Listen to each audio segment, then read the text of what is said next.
and this is a place where we get to talk. We get to talk about you. We get to talk about life. We talk about the stuff that impacts us, and we have a lot of fun. And to do that, as some of you know, and if you're a first-time listener or viewer or however you're watching this, you got to call me to do that. You can't go to the prom without, you know, calling and getting a date. I guess you text nowadays. Anyway, when when I was going to proms, you had to like know the cousin and the brother and all that stuff. But anyway, all you got to do to get on this show is 844-940-2774, 844-940-2774 to get on the show, 844-940-2774. And I get to talk to you. Quick announcement before we get rolling. We have a live webinar. One of my favorite things to do is when we all hang out live and we go much deeper into the dynamics and the activities and the steps and all the nuances of a topic. And this one is called Restoring Your Brokenness. And what we'll be focusing on is exactly that, where we're broken. We're all broken in some form or fashion. Typically, our brokenness comes from bad stuff that happens to us. And that might be the dysfunction you grew up in. It might be some sort of trauma that happened. It might be a great loss. It might have come in childhood. It might have come in adulthood. Even in adulthood, bad people happen to good people and leaves us with brokenness. But to get what we want to be getting out of life and all the meaningful stuff, we can't do that in broken patterns. And broken selves create broken patterns. And we're going to address all of that. Now, some of the stuff we struggle with that leaves us broken is bad stuff that happened to us. Other times, it's good stuff that did not happen to us. And things were not installed into your software that you need installing in order to get there. We're going to go over all of that. This will be 2.5 hours with some live Q&A. I love doing these, and apparently, what we hear back from our attendees is they love it too. So here is how to get registers. Coming up on March 4th, 4 p.m. Pacific, 6 p.m. Central, 7 p.m. Eastern, Mountain Zone somewhere half, 1/4 of the way across the country. I don't know if they with daylight say, I don't exactly know how that works. Anyway, if you can't be there live, though, the good news is if you are registered for it, then you can watch it later at your convenience when you get the popcorn and your jammies on and invite some people over and do it for your small group or whatever. March 4th. And here's how to get registered. And you have to be registered for this one. It's not like the program where you just log in and woo, there we are. You got to get registered and you go to boundaries.me/restore. Boundaries.me/restore. Boundaries.me is the URL with a /restore. Okay. Call me 844-940-2774 on this Monday, 844-940-2774. And now we know who's in the Super Bowl. I'm not going to make any predictions, but I will predict somebody's going to win. 844-940-2774 for this Monday's edition of the show. As you know, if you've tuned in before, we start out with a thought or something for us to be pondering. And one that was particularly present in my mind recently, because I've run into it so much, is it's not a new thought. You've heard it before, but sometimes we hear it and it gets kind of put in oh yeah, the platitude category of, call it mindset, or there's a lot of different drop down windows around this whole topic. But I want to focus specifically on one aspect of it.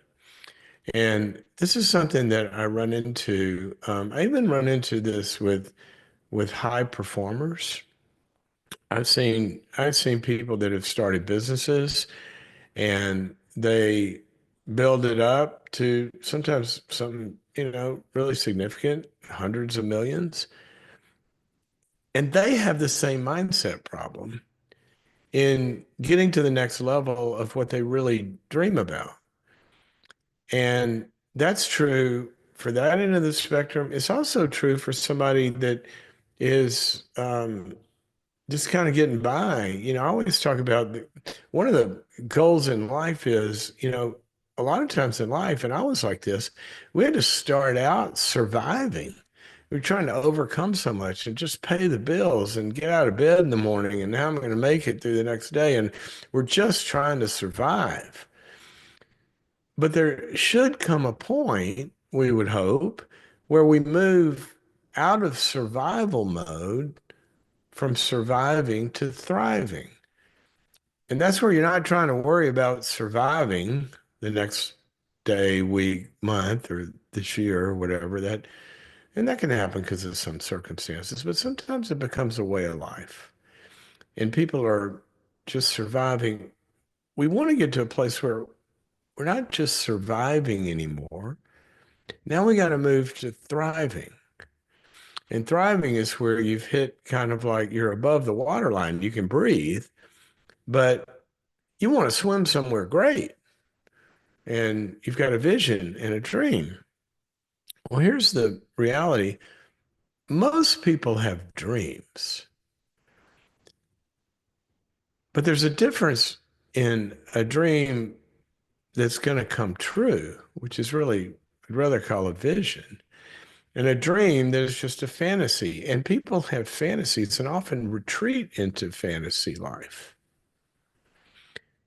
because they don't think that becoming a reality for them is possible.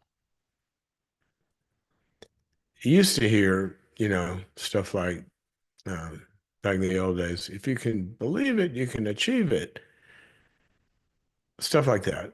And then that morphed into goofy stuff like all I got to do is think about it and the universe is going to manifest it to me, which is a joke in a lot of ways. But the kernel of truth is if we if we can't if we can't believe that something is possible, then the chances of it actually happening are greatly reduced all the way to nil sometimes. I mean, it's something as simple as if I want to get up and walk across the room, for that to actually happen, I've got to believe that it's possible. Now, those of you who've hung out with me for the last several years, when I went through those years of three significant surgeries, two total knee replacements and spine surgery, each one of those, when I was coming out of it, if you'd said in the first, couple of days, and they actually did this, and the way I was feeling in that hospital bed, I couldn't even lift my leg. Literally, the muscles wouldn't fire because of the trauma. And the PT person comes in and says, "Okay, we can get up and walk." And I'm like, "Are you kidding me? I can't move my leg." I would not have achieved that. But Nurse Ratchet comes in and she believed it was possible. And she had to change my mindset for me to get there. Life's like that. If we don't believe something is possible, it's going to do so much to shutting down the system and not activating the system that's going to be required for it to actually become possible. Obviously, sometimes we need outside help to do that, but I want to start with you and what's in your head. And here's what I see and hear a lot is people look at other people's lives, and it might be the marriage they have, it might be the dating life they have, it might be the community of friends, It might be the spiritual life they have. It may be the body that other people have, what kind of shape they're in and all of that. And they'd love, gosh, wouldn't that be amazing, right? Well, that's a great desire. But then and sometimes it doesn't even manifest as a thought, but it is a belief that is quickly tied to the underbelly of that desire. And it goes something like this, but that's not really possible for me. People have unconscious self images. Now, I'm not talking about self esteem because that can get down some goofy paths. I'm talking about your literal image, your picture of yourself. And some people really think their picture of themselves or their life is pretty fixed. And the conclusion they come up with is, well, that's great for them, but I could never do that. That's not for me. And I like the phrase, that's just not for me. It hasn't been put in the stars or in God's plan or whatever for me. And somehow success, and whatever we call that, um, they think it's for other people and not for them. Well, let me tell you something. There's there's really almost like there are extreme cases, and I understand this. If you know horrible, horrible disabilities and other things, yeah, there are things that aren't for us, but by and large, and there are things that are not for all of us. I mean, if my dream was to play for the Lakers, I got to find another one. Okay, that's not for me. I mean, if they want to call up and invite me, I'll do it, but I'm not hearing the phone ring. But the stuff we're talking about is these are things that are done every day by people of that aren't 6'7". They don't have this education or don't have this degree or don't have this pocketbook. These are things that we know are possible. People do lose 100 pounds. People do go from, I mean, listen to my buddy Dave Ramsey's show. People do go from hundreds of thousands of dollars of debt to becoming debt free. So we're not talking about things that are impossible. What we're talking about are things that are possible that you, at some level, even unconsciously believe aren't possible for you. They're for somebody else. And we can't get rid of that belief. Sometimes it's got to be unearthed, though, because it is an unconscious picture. It is an unconscious belief. But let me tell you something. And this is true for all humans, particularly promised for those who have a relationship with Jesus. All humans are designed to be fruitful. All humans. And I define fruitfulness as kind of the pie of life, that clinically we're supposed to feel a certain way. We're designed to wake up in the morning after a good night's rest and go, good morning, Lord, not good Lord, morning. See, we're not designed to feel crappy. When we feel crappy, something's wrong. That's why we call it a diagnosable problem. Something is wrong. That's the clinical area. We're designed to function well. All humans are designed for the second part of life of relationships to go well, to have love and trust and faithfulness and intimacy, closeness, joy, meaning, spontaneity, safety, creativity. All of that is supposed to be what our relational life looks like. We're designed for that. You even have wiring to let you know when that's happening and when it's not. When you get a serotonin or a dopamine boost because of something that happens in a relationship, or you get a cortisol bath where it becomes stressful and negative. See, we're not designed to have relationships that feed us sewage water in our brains and hearts all the time. We're designed to have good relationships, but stuff gets broken. Stuff gets broken. So we're doing an upcoming webinar, Restoring Our Brokenness. Relationships, you are made to have good ones. It's like a it's like a computer comes off the assembly line of, whatever manufacturer. It's designed to work. Now, if it gets dropped and broken, yeah, there's a problem, but it's designed to work. And then on the performance side of life, you're designed to be fruitful in your talents and abilities. There's supposed to be achievement that follows whatever you're good at and gifted at, and work hard to develop skills. So this belief that all of this stuff is for somebody else and not you is a lie. It is a lie. Literally, you're designed to be able to, for things to work. Now we have brokenness and we have all sorts of problems that make us believe that it's not possible for us. Before you do anything, that belief is something I want you to ask yourself. When you're looking at whatever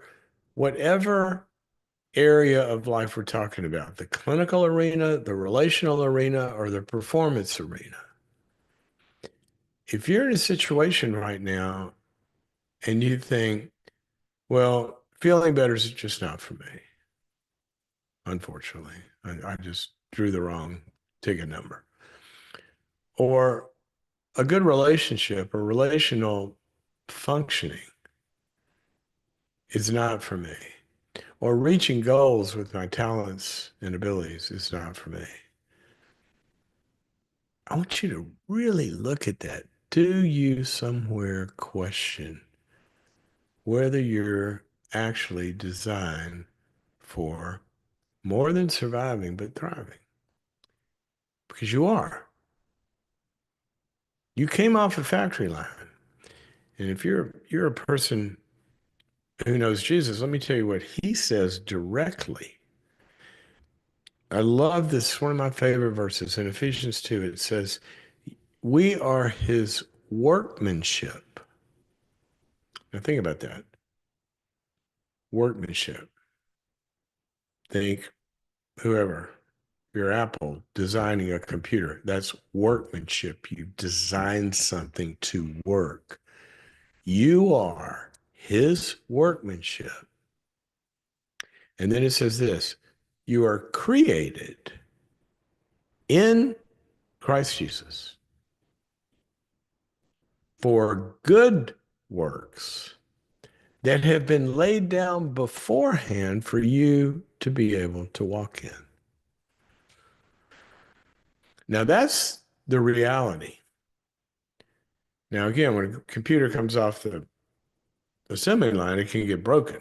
Somebody can drop it. Somebody can forget to install a chip. When I announce the upcoming webinar, let me give you the URL to sign up for that, boundaries.me/restore, boundaries.me/restore to sign up for the webinar coming up called Restoring Your Brokenness.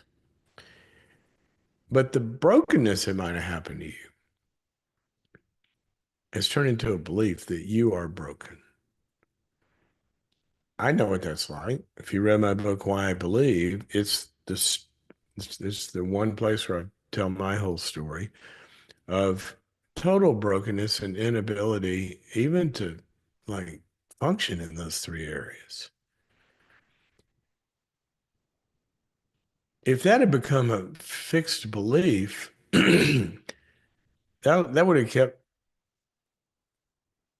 like keeps us from even the first step where I reached out to God for help. Well, luckily, he didn't have that belief. I'd still be there. But I want to ask you, is there something in your head that tells you this relationship, it'll just never be good? Or I'll never be able to feel good, or I'll never be able to achieve any kind of dream or whatever. You got to get at that belief first because what's going to happen is you could start out on a path and then that belief's going to become an obstacle. And we see that in performance patterns in people that when they start and they hit an obstacle or something doesn't work or whatever, then that just becomes confirmation of the belief and the factory shuts down. So it's my thought for today. What do you believe about you? Now, I'm not talking about a bunch of crap that, where you believe I am LeBron or I am, Tiger Woods or whatever, and all this kind of like stuff. I'm talking about something much more fundamental that goes to, no, wait a minute, I am designed to be able to function. I just got to get there. There would be no such thing. Oh, I loved it. I don't think I've ever had this thought before. um, I was with a private equity firm over the weekend, and they have become enormously successful by buying failing businesses. They were designed to be good. They got a good product, they got a good service, but they're failing. And they can be bought for pennies on the dollar because there is a design there that can work. And then what they come in is they believe it can work.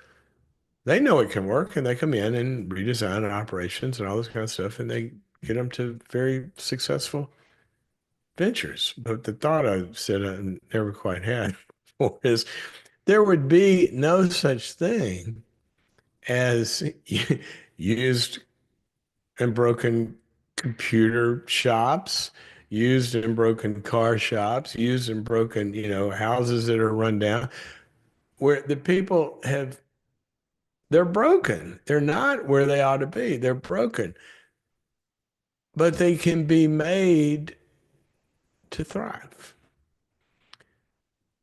But whoever sold it and gave up on it didn't believe that, but somebody else did. Don't give up on you.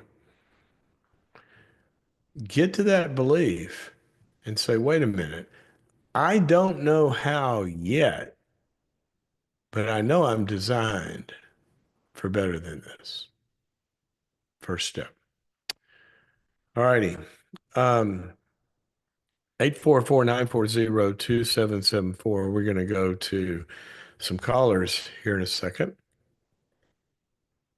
Um, Let me re-announce the upcoming webinar. It's called Restoring Your Brokenness. We're going to do a deep dive into how we do fix what's broken.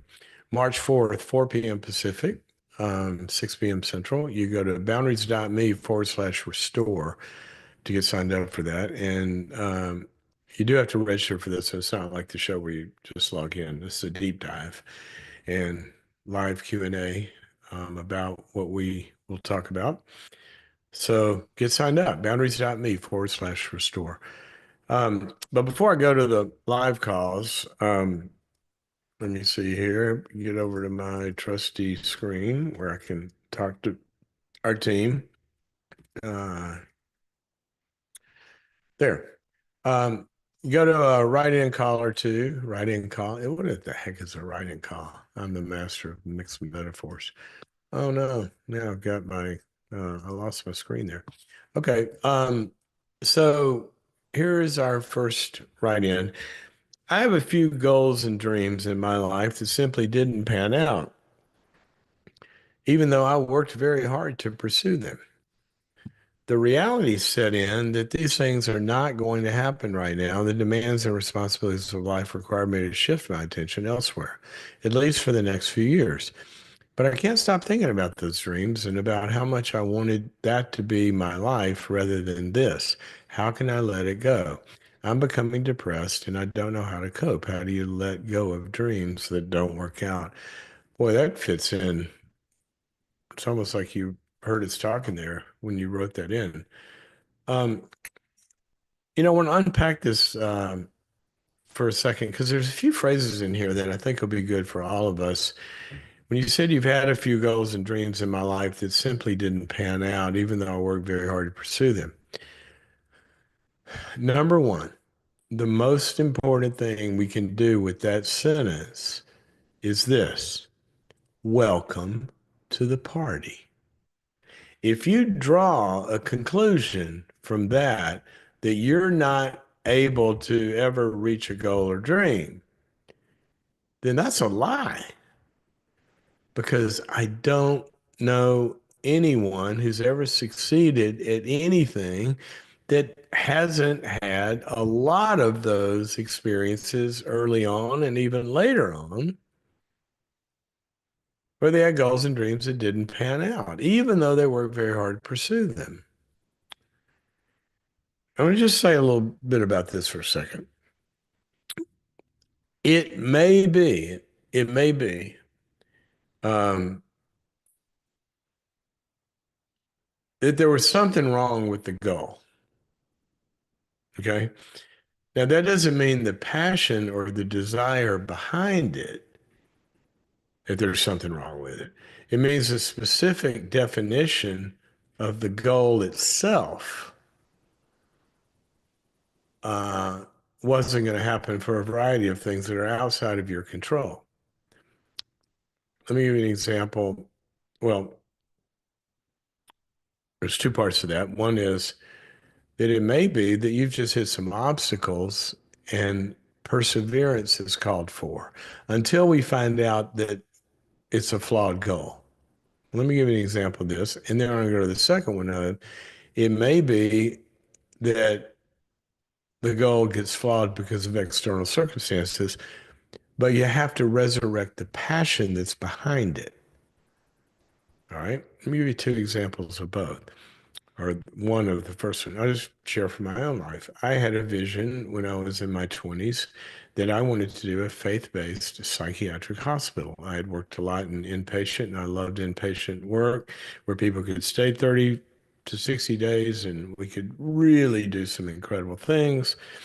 And I didn't have any money, and I knew the best way to do that was you got to be in control of the whole thing if you're going to establish a faith-based unit, because in other hospitals that wasn't able to be part of it. And so I thought, well, the best way to have control of it is to buy a hospital. Well, I didn't have two quarters to put together, but to buy a hospital. But I went out and found an investor who would do that. And so we pursued that path. Now, the passion and the dream was alive. So we went out and we tried to buy a hospital times however many attempts. We couldn't get a deal to go through. Nobody would sell at that time. There was limits to, there were certificate of need laws. You couldn't start a new and you had to buy one. So it was like a liquor license on a restaurant, high value. You can't get anybody to sell. Obstacle. Didn't work out. Well, hold on a second. My goal wasn't necessarily to own the hospital. It was to have control. The owning it was a tactic to be able to have control, to design a faith-based unit.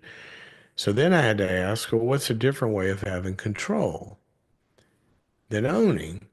And then change the model and went to a physician-owned hospital, a hospital that actually two doctors owned, and they had control of it, but convinced them if they gave me control of one wing, and I could create the whole milieu there. And by this time, John Townsend was with me, and we convinced them that if you will give us control, we can make this all happen.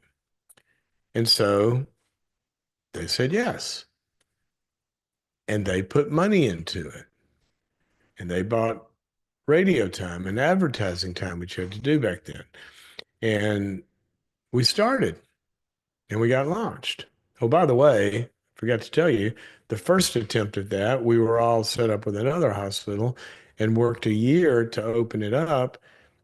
And then that hospital company, like 2 weeks before we are going to open, goes into Chapter 11 bankruptcy, and our dream is dead. So now we've gone a year plus the year before that I was working on it, and now it's dead in the water. Well, that's when we went and found the second hospital. So sometimes these are obstacles. One more quick one. We worked with that hospital for a year, and at the end of the year, looked at all of the financials, and they owed us a bunch of money for all of our operations for that first year. And they had spent it and done deals with insurance companies that didn't include us. And we had worked a whole year and we weren't going to get paid by our partners.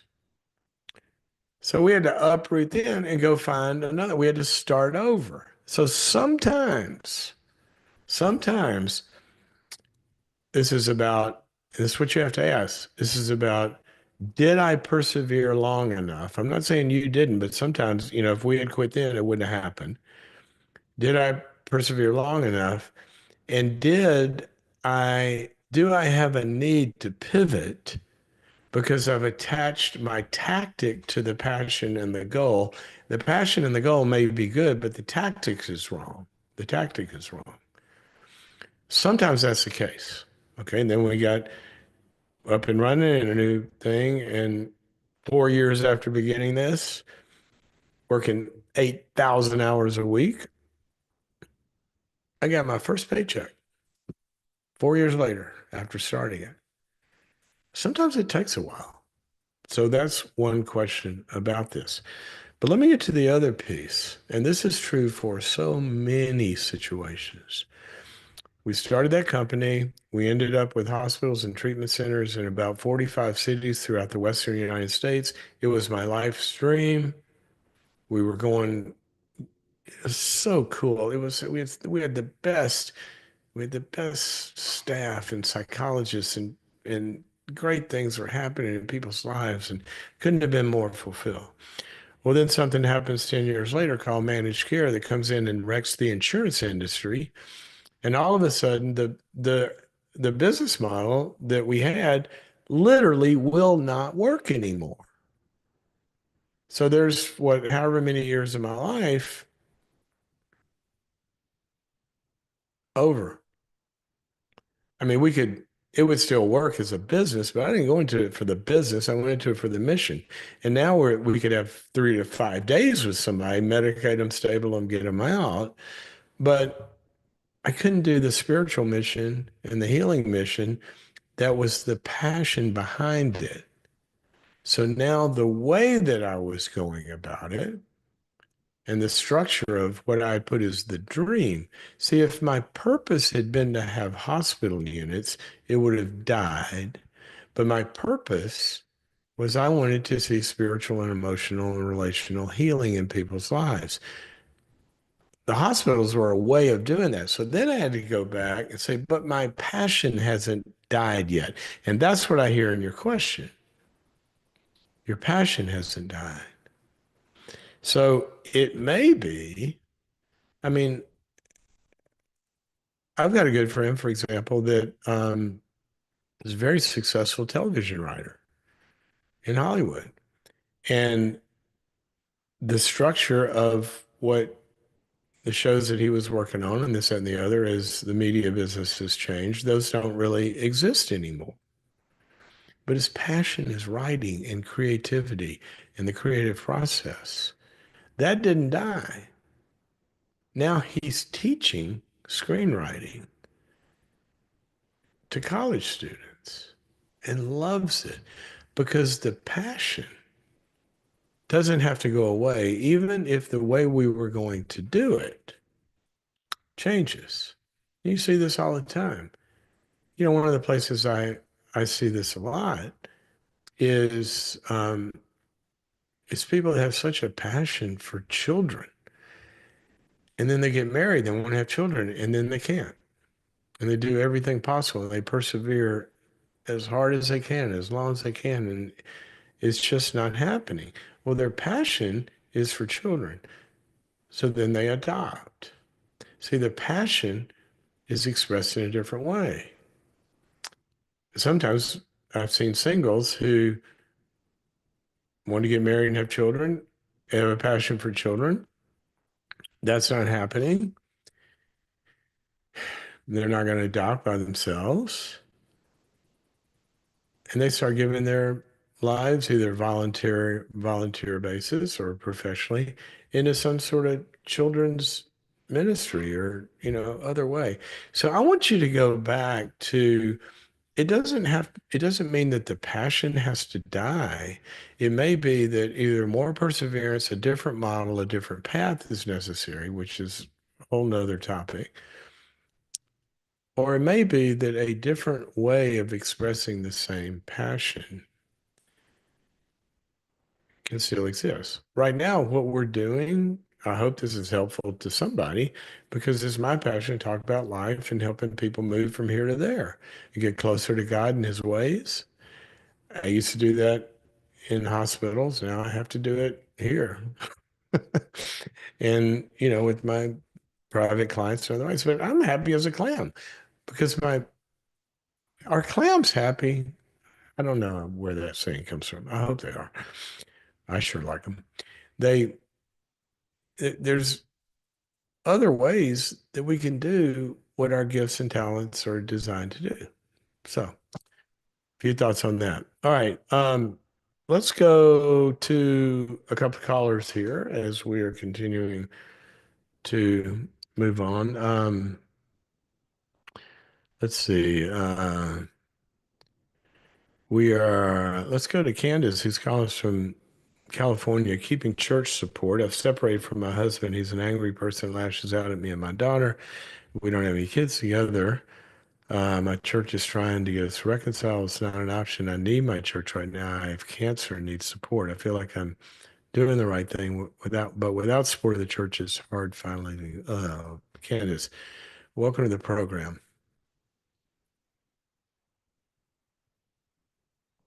Is Candace here? Candace, Hi, Dr. Cloud. How are you? I'm Hi, good. Dr. Cloud. Can you hear Thank me? I can hear you. Tell us, now I read your question. Can you give it to me in a couple of sentences for the way you want to, how can I help? Thank you. Yeah, I appreciate that. So my husband and I separated in October last year. I was going through chemotherapy. The relationship had been quite toxic for a while. He was very angry, especially with my daughter, not his daughter, whose Oh, father hold had on one died when she second. was You four. you So you he just, said hold on, yep. hold on. You said the relationship was quite toxic for a while. What was going on? So just the dynamic between him and my daughter. She desperately wanted a father figure. How old is your daughter? Um, she's now 14, Okay, but her dad died when she was 4. So she I was really see. kind of latching onto him, and he rejected her quite a bit. Was very How, angry. how Took a long lot have of y'all sort of how long have y'all been married? almost 5 years. 5 years. Okay, so all right. And so you separated. Now, was the separation in the service of you said, look, he's not dealing with this, and you're wanting him to deal with it, I'm assuming, and he wouldn't go to counseling, he wouldn't do anything to deal with his anger problem? So I mean, we done extensive counseling. He had been to counseling, but there was just no change. Hadn't seen any change. And I think, when I had cancer and you diagnosed with that, and I explained it to my daughter, he just had very little empathy for her after she'd lost a father. Now mother's going through this, and I was fighting cancer, and there was, well, still am, just so much toxicity in the house. And I just said, I can't deal with cancer and fight that and raise my child and deal with this Right. dynamic between me and my daughter all the time. So I Yeah. said it's best that leave for now. Let me kind of sort out myself. You go and sort out yourself, and we'll see what there is. At the same time, I've been going through counseling with the church. The counselors at the church have said he's an angry person. He's kind of not listening to the counsel that they're giving him. But there's hope, and that we should look at reconciling at some point. I'm just still not seeing any change in his Does the behavior. looking at reconciling at some point, does that have a path and conditions to it? First of all, does your husband want to reconcile? Yeah, he desperately wants to. Desperately. Me, No, yeah, he desperate. says he desperately wants to. That's Okay. If he desperately wants to reconcile, have they made it clear to him? Okay, well, reconciliation is a great goal. You desperately want that, but reconciliation takes two people. Now, she's been willing to face this and go into counseling and do all this stuff, but you haven't been willing to make the changes. And if you want reconciliation, what we've got to see from you to support this is we've got to see certain changes in you. So has that stance been taken in concert with his desires desperately to reconcile? yes. So they've given him a path and said, we got to see A, B, and C from you, and he's refused to do it. No, I don't think it's been laid out in terms of A, B, and C. It's just like the changes need to happen. You need to work on your anger. But there hasn't been, this is exactly what needs to be seen. Right. Well, that's something I would, if I were in the mix, what I would suggest is, look, buddy, you're saying you want to reconcile, but there's a ticket price of admission. There's got to be deep sorrow on your part. There's got to be ownership of that you've got a problem, and we've got to see you be in a structured path that you're taking steps, and you've got to show a track record of that you're no longer being angry and you're no longer non-supportive of the daughter and all of this stuff. And at that point, that's when beginning reconciliation can have a chance. That's what I would think has got to happen. I wrote a whole book on this. If you look at my book, Trust, part of it is how Mm-hmm. it's built and how it's broken, but there's a path of repairing trust after it's been broken because he has broken what you're telling me, he's broken trust in numerous ways. And now he wants you to trust him desperately, but that it doesn't come for free. Trust is earned. And so I Correct. that's the way that I would think somebody's got to be looking at this.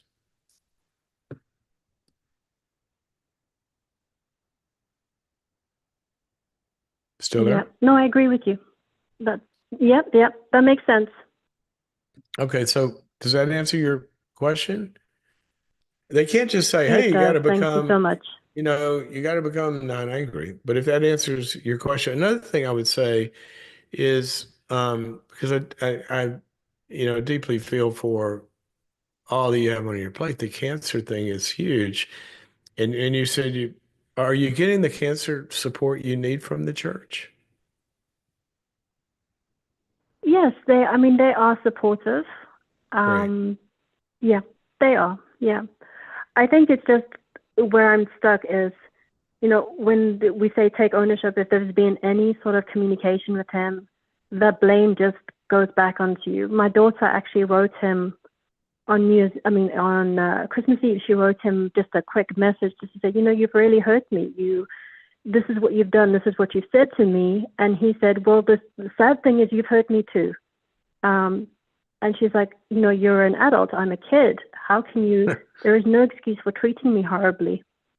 So I'm just not seeing that ownership and that like, yes, I want to Right. change, but I'm not seeing it. Exactly. Exactly. And that's why I'm saying, in my view, the best chance for this working is it's not going to be handled only by you or her making these requests, which are perfectly valid. I mean, what should have happened from him is when a 9-year-old says, "You've really hurt me," his response should be, "Oh my gosh, I would never want to hurt you. Tell me how. What did I do? I'm so sorry." But see, apparently he gets defensive and starts blaming immediately, Yeah. right? And so if there's not somebody in the mix that says, "Time out. She's not the topic right now, Joey. You are." And somebody, if this thing is going to work, I would think somebody's got to be in there. And before he wants to be listened to, he's got to listen first and he's got to take ownership of what he's done. And so that's we and I don't mean to sound cheesy here, but you might go talk Yeah. to that church people and take them my book Trust and say, "Look, here's what I've been talking about. These steps here. That's not nobody's requiring him to do that. And I can't be the one that does it anymore." And the Bible is very clear Yep. about that. Bible is very clear about that. You don't keep confronting a defensive mocker because they'll cast insults upon you, is what Proverbs says. What has to happen is, like Matthew 18 says, a couple of other people have got to come into the picture and contain this. And that's what I would think has to happen. And then you'll know if there's a chance or not. Okay? Okay. All right, Thank you Candace. very much. That makes sense. Thank you for your call. It's so sad. If any of you are any of you are going through that, sometimes you're trying to reconcile. Somebody wants reconciliation, but reconciliation comes with a price. You know, it takes two parties to reconcile. We can forgive on one side, but if somebody, God He has offered forgiveness to the whole world.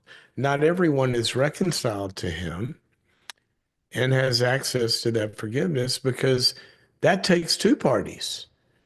God can be all forgiving, which He is, but then somebody's got to come say, "I'm sorry, I was wrong. I'm not God, you are." And they got to bend the knee. And then we can start something. But just to not look at our side of a problem is not going to work. Okay. Diane is calling from North Carolina. How do I get unstuck? I've been caring for my mother. She's become abusive towards me. I'd rather not get into the details about it, but it's pretty bad. I don't have the money to move out, and I feel trapped in counseling, but I'm not seeing any progress. How do I set boundaries with her in this relationship? Get this relationship more balanced. Sarah, welcome to the program. Oops, I'm sorry, Diane. Did I say Diane? Diane? Okay. Sorry, Albie, we need to My get fault. Diane. Am I talking to Diane? Yeah, I'm Hello. with Diane. Hey, Diane. Hi, Dr. Clapp. Thank you for taking my call. I really appreciate it. You're I've very listened welcome. to your show for years and read some of your books, Hmm. and they've been encouraging. Sounds like you need to get your mother to read some. But she won't do that. I've taken her to counseling to a pastor, and she won't listen to anything anybody says. Okay. So So you said you she don't said want to I'm get the into problem. the Yeah, you are a problem. You're wanting her to change her behavior. Um, you said you'd rather Correct. not to get in details about it. So give me a hmm question that I can answer without any details. How do I get unstuck from a situation that I'm in that I don't want to be in anymore? But because I've made a promise to mother that she will never go into a nursing home, and none of our family members, my brothers and sisters, don't want to do that. We don't have the funding to do that, and we don't want to do that. She's been through too much in her life. So how do I work through this? I mean, I'm losing myself in the process. I've basically lost myself. Yeah, that's I not. love Jesus. I've been saved for years, but this is just, and I know what his word says, but I don't have, What? my identity Well, is shot. his word says a lot of things. What were you referring to? Just that my identity is in him, but I don't believe that. I mean, I know that's true. I just can't get it from my head to my heart. And the big thing is, I took the scripture when I was 10 years old, when my parents were divorced, that if you don't take care of your family, you're worse than an infidel. I know that scripture was not geared towards children. It was geared toward a spouse, basically a father, a husband, and he didn't do it. So I've got woundings from there too. It's just, Yeah. it's a mess, and I don't want to live this way anymore. Of And I course you don't know don't. how to get out of it. Okay. Well, let me clear up a couple of things first.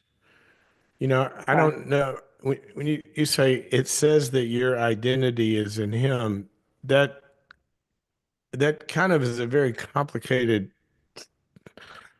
summary that some people make of a lot of stuff about identity.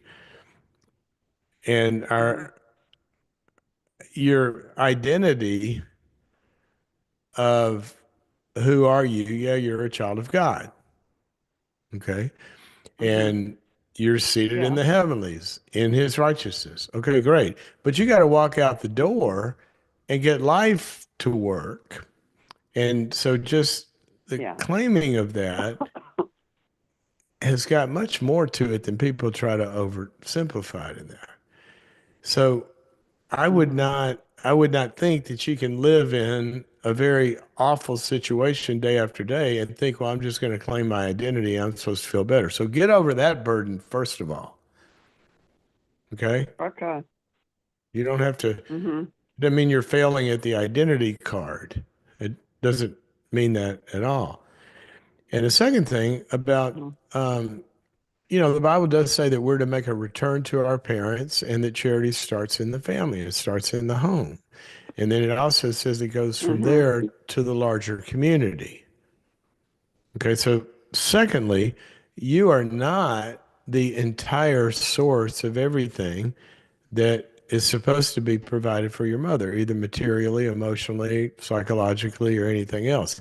And right now, somehow the physics of Right. this thing have gone down and drained to where you're the only, it's all falling on you, Mhm. right? So I don't know what's been done with the Yeah. sibling. I mean, my brother and sister help as they can. They do. If they can, or as they can, But or I'm what? with her 24 Hold on a 7. sec. Hold on I'm a with second. her 24/7. Hold on a second. We hadn't What? gotten to that yet. We hadn't gotten to that yet. Okay. What I'm asking Okay. is who's coming to the party to help with this problem? Now, first thing I would do, when my parents got Mhm. older, there were three of us, and the three of us had to come together and say, what can everybody do? Okay, I had one sister who, Mhm. thank God, she did this. She gave up her career and moved to Mississippi to help take care of my parents. Then I had another role, and Mhm. my other sister had another role, but we all had different roles. So not everybody move in, not everybody has Mhm. to move in. But I would have a meeting with them and say, guys, I'm dying here. Okay. And I need some help. Okay. And then I would try to figure out, you guys can't move in, but there's 10,000 options if you guys come together and say, we're going to have different roles, but everybody's going to help in the way that they can. Maybe somebody can come over one Right. evening a month. Maybe somebody's got a teenager who can come babysit her one night. Who knows? We don't know until we get together Mhm. and Okay. we form the team. Now, if your siblings aren't willing to help, and you're Right. going back to the Bible says then it goes to the church. So I would want to get some help from the church in this. If it doesn't go to the church, there's other volunteer and other ways available. But I think what's Mhm. happened is you've gotten sucked into her well-being totally depends on you and you're being there and taking a bunch of what you're calling abuse. I don't know what it is, but that's not Right. good. That's not good. You're right. This has got to stop. So Right. let me ask another couple of questions. Um, Okay. is the main abuse? She just yells at you. What does she do? No, I'm just going to be honest because I have to face this. I have, but not to the extent I need to. She punched me in the face 4 times and dislocated my jaw while driving. That was 2 years ago. And then 4 months ago, she punched me in the back of the head. I should have run out of the house, but I braced for Yes. impact, which wasn't the right thing to do. I was hitting the back of the head, the neck, and Is the there lower back, and is I there am is dealing there from a any concussion kind from is it. there any Hmm? kind of a mental or physical No, I disability mean that she's would never been cause her to do diagnosed. this? No, I'm asking. Some people have She's, psychotic breaks. Some people have neurological problems. Yeah, I mean, but she just did this out of meanness. I don't know why she does it, Dr. Cloud. Honestly, she takes seizures. She's had them since she was 8 years old because she Well, was what hit did with this the head, happen in a hit seizure? in the Did head this with a golf happen? ball. Did this What? happen? Did this happen? No, No, she just hit you out of no, meanness. correct. Yeah, because she Well, thinks I should be living a certain way, and I'm not living the way God wants me to live. well, That neither is it's she. So her let's, what she okay, wants for just my life. uh, just Mm. stop for a second. She, what she Okay, wants for okay. your life ended when you were 18 years old. She could give suggestions, but she's no longer the government in your life. Now, I don't have a lot of time to be able to go into all the particulars of this, but I guarantee you, Right, I understand. is there Yes. any way she can't make it through the day on her own? She can't get out of bed and Oh, and she does everything on her own. She gets up and gets dressed. She she's can't see fully real well now because functional. she's got macular. She's fully functional. Yeah, she can Well, then function. why, if Yeah, she's but fully she'll functional, fall. Huh? why are you living there if she's fully functional? Because I don't have the money to move out again because Well, I don't have enough income. okay, I would work on that, number one. If there's no reason for you to Okay. be there, people don't have a lot of Well, money she has and seizures at night. If she has a seizure, then nobody's well, there. that's different. You didn't tell me that. What I would do Yeah, is well, she does. She takes seizures. Yeah. I would say I'm going to your neurologist with you, and we're going to find out, how to, first of all, manage those if they can be managed so they don't happen at night or whatever. But if you do need, somebody or there's technological ways to guard against that. But I would get a good picture of what the Hmm. risks are, and then I would mitigate how that's going to be taken care of. That does not include you being hit, you being physically abused, and on the emotional abuse, you don't have to listen to that. No, I don't. But No, I have to put up with it because I can't get out yet. no, you don't. You could put on What do headphones you and say, mean? you could say, look, I'm not going to be yelled Oh, at and I'm not going to take any more advice. So, you can have your opinions, but I'm going to, I'll help take care of you. Here's what I'll do and don't do it, this, that, and the other, but I'm not going to listen to this. well, And I if you, leave the room when she gets too well, then crazy. then you don't have to listen to it. So that's over, right? I Right. want you to get back Yeah. empowered that this woman does not have the ability to wreck your entire life. We can still help her and be committed to her. And Right. there's a lot of different options to this, but I'm hearing you get into a kind of powerless, learned helplessness situation here where you're taking a bunch of stuff that it doesn't sound like you should be taking. Anyway, I wish I had more time on this, but I'm Hmm. gonna give you, I look, understand. you don't have to, you don't ever have to listen to the particulars that somebody suggests about a Hmm. principle. what the Bible says, and I believe this, is that we have a Mhm. responsibility to help our parents as they get older. But Right. there are 1,000 different ways to do that besides what they want you to do that don't Mhm. include going through the stuff that you're going through. So anyway, I hope that's helpful. We can get in Oh, a lot more details. Do you live in a large it is. city? Do you live in a large city? I live.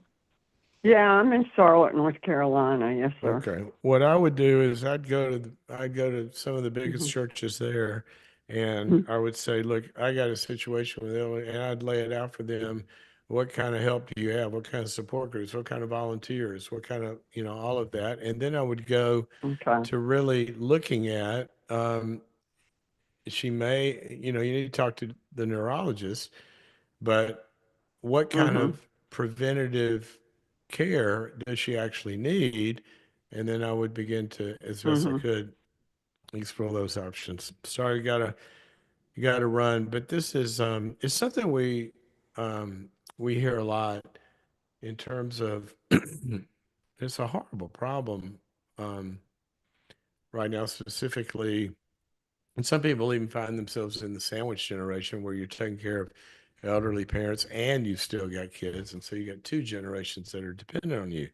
But here's the thing, even in assisted living care facilities, those nurses don't work 24/7. They have shifts and they have other people helping them. So, one of the things we always have to do is when one person's needs override any one person's capacities or abilities or sanity, then we have to bring more help to the party. And that can be done through family, it can be done through friends, it can be done through church bodies, it can be done through volunteer organizations. There's a lot of different ways to do this.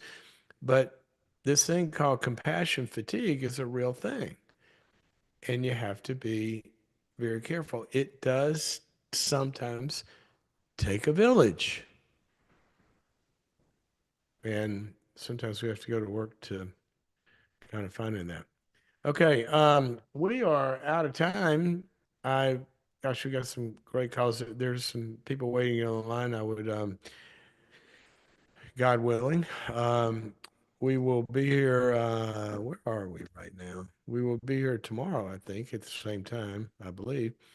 Um, and call early, and we'll try to get you back on the air. In the meantime, don't forget our webinar. We got a free, not a free, we got a um, easy to sign up for 2 hour workshop coming on that will be, it's called Restoring Your Brokenness, where we're going to get into all the aspects of restoring our brokenness. What's broken in us? They got either hurt by trauma or abuse, or your family you grew up in, or a later relationship. You're still broken and some area of life's not working. How do we restore that? And sometimes what's broken is because of good things that have not happened to you yet, and we're going to talk about that. But you got to sign up. Restoring Your Brokenness. Here's how to get signed up. Go to boundaries.me/restore. It's happening on March 4th, 4 p.m. Pacific, 6 p.m. Central. If you can't be there at that time, that's fine if you're registered because you can log in and watch it at your convenience. So join us, boundaries.me/restore. And as always, guys, it's been great to be with you today. Back to my opening comments. Don't let the lie that's governing your life sit there any longer. What did Jesus say? That the devil is a liar. Now, obviously, he's still in the lying business, or we wouldn't be given these warnings. We just can't see him, but he and his little minions are out there whispering a bunch of lies to you. And go back to listen to the beginning of the program about that lie that may be holding you hostage. Okay, see you tomorrow.